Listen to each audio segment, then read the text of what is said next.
साधु बोले, बेटा, जब आत्मा शरीर छोड़ती है तो सबसे पहले उसे मुक्ति का एहसास होता है। जैसे एक पंछी लंबे समय बाद पिंजरे से बाहर निकले, वैसा ही हल्कापन आत्मा महसूस करती है। कुछ क्षण रुककर वे आगे बोले, लेकिन उसके तुरंत बाद उसे भ्रम भी होता है। उसे लगता है कि वह अभी भी जीवित है। वह अपने घर, अपने लोगों को देखती है, उन्हें रोते हुए देखती है, पर उनसे बात नहीं कर पाती।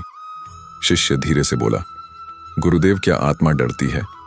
साधु बोले, डर उन आत्माओं को लगता है जो जीवन भर सच से भागी हों, लेकिन जिसने ईश्वर, सत्य और करुणा का रास्ता अपनाया हो, उस आत्मा के लिए मृत्यु भी एक मुस्कान की तरह होती है।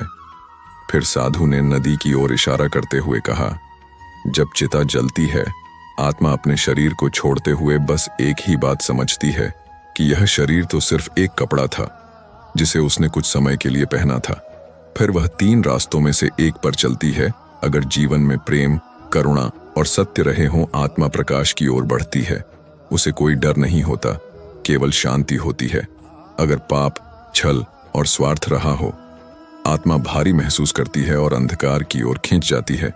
अगर कर्म अधूरे हों, यदि कोई सीख अधूरी रह गई हो, आत्मा नए जन्म की तलाश में लौट आती है। शिष्य ने पूछा, गुरुदेव, अंतिम क्षण में लोग भगवान को ही क्यों याद करते हैं? साधु ने गहरी सांस लेकर कहा, क्योंकि वह क्षण सच्चा होता है। उस समय न शरीर काम आता है, न धन, न परिवार, और आत्मा को पता होता है कि जो जन्मों से साथ है वह केवल प्रभु का नाम है। साधु ने अंतिम बात कही, मृत्यु अंत नहीं, बस अगले अध्याय का दरवाजा है।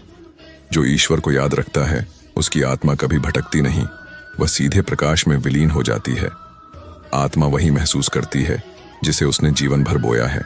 जैसे कर्म वैसी यात्रा, जैसे मन वैसा मार्ग।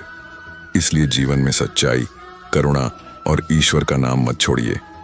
यही आपके साथ अंतिम यात्रा में भी चलेगा। अगर इस कहानी ने आपके हृदय को छू लिया हो तो कमेंट में लिखिए, हर हर महादेव। चैनल को सब्सक्राइब जरूर करें।